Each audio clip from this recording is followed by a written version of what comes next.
नाज़रीन, हमारे यहाँ एक कहावत है कि जिसका काम उसी को साझे। ये कहावत समझाने से पहले ये वीडियो देखें। ये वीडियो जो आप देख रहे हैं जिसमें दो लोग लफ्जी जंग करते नजर आ रहे हैं। इनमें से एक हैं बोलीविया के प्रेसिडेंट आर्क ल्यूइस और दूसरे हैं बोलीविया के आर्मी चीफ ज़ुनीगा। ये दोनों प्रेसिडेंट फोर्ड के बीचों बीच खड़े हैं। प्रेसिडेंट आर्क आर्मी जनरल को कह रहे हैं कि मैं तुम्हारा कमांडर हूँ, अपने सोल्जर्स यहाँ से बाहर निकालो और वापस चलो, ये मेरा हुक्म है। लेकिन जनरल ज़ुनीगा को इससे क्या फर्क पड़ता था? वो तो ये सोच रहे थे कि मुझसे पहले दर्जनों आर्मी जनरल्स मिलिट्री बगावतें कर चुके हैं, एक मैं भी कर लूं तो क्या फर्क पड़ता है। नाज़रीन, आपको पहले बताता चलूं कि बोलीविया एक ऐसा मुल्क है जिसमें इससे पहले 32 मिलिट्री बगावतें हो चुकी हैं और ये तादाद दुनिया में सबसे ज्यादा है। आर्मी जनरल ज़ुनीगा अपने सोल्जर्स और टैंकों के साथ बुध के रोज प्रेसिडेंट फोर्ट पर धावा बोलते हैं और वहां के दरवाजे तोड़कर अंदर घुसने की कोशिश करते हैं और घुसने में कामयाब भी हो जाते हैं।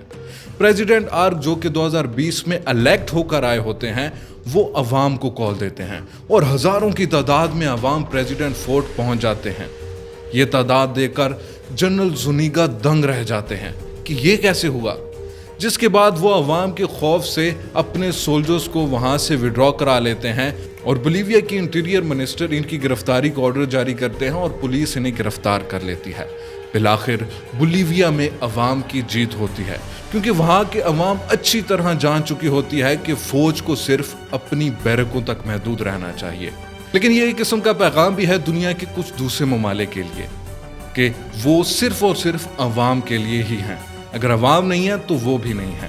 अब सवाल ये पैदा होता है कि बोलीविया में फौजी बगावत की नौयत क्यों आई। जनरल ज़ुनीगा का कहना है कि इस वक्त मुल्क इकोनॉमिक क्राइसिस का शिकार है, ना डॉलर स्टेबल है और ना ही फॉरेन रिजर्व्स।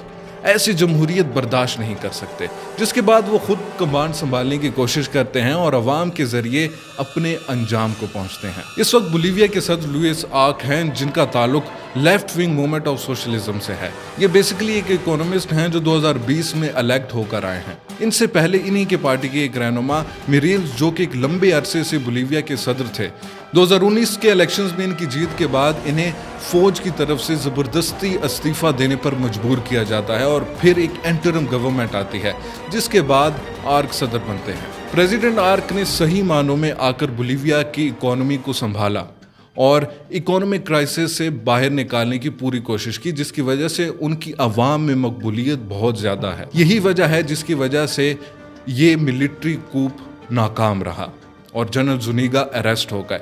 जनरल ज़ुनीगा के अरेस्ट की तस्वीर बहुत वायरल हो रही है, जो कि हकीकी मानों में जमहूरियत की अक्कासी करती है।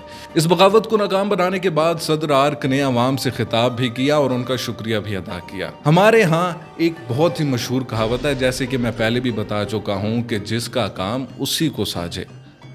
जिसका काम हुकूमत करना है उसे हुकूमत करनी चाहिए, जिसका काम सियासत करना है उसे सियासत करनी चाहिए और जिसका काम हिफाजत करना है उसे हिफाजत करनी चाहिए। और अपने हदों से जो भी तजावुज़ करेगा अब मुंह की खाएगा। ये वो सदी है जिसमें अब बगावतों का सिलसिला आगे नहीं चलना चाहिए। अब अवाम में शऊर आ चुका है, अब चीज़ें बदल गई हैं। अब वो दिन नहीं रहे कि जब चाहा जिसको चाहा हुकूमत से निकाल फेंका और ख़ुद हुकूमत पर विराजमान हो गए। अब दुनिया बदल चुकी है। जो भी कोशिश करेगा अवाम के खिलाफ जाएगा, अवाम की तरफ से मुंह की खाएगा।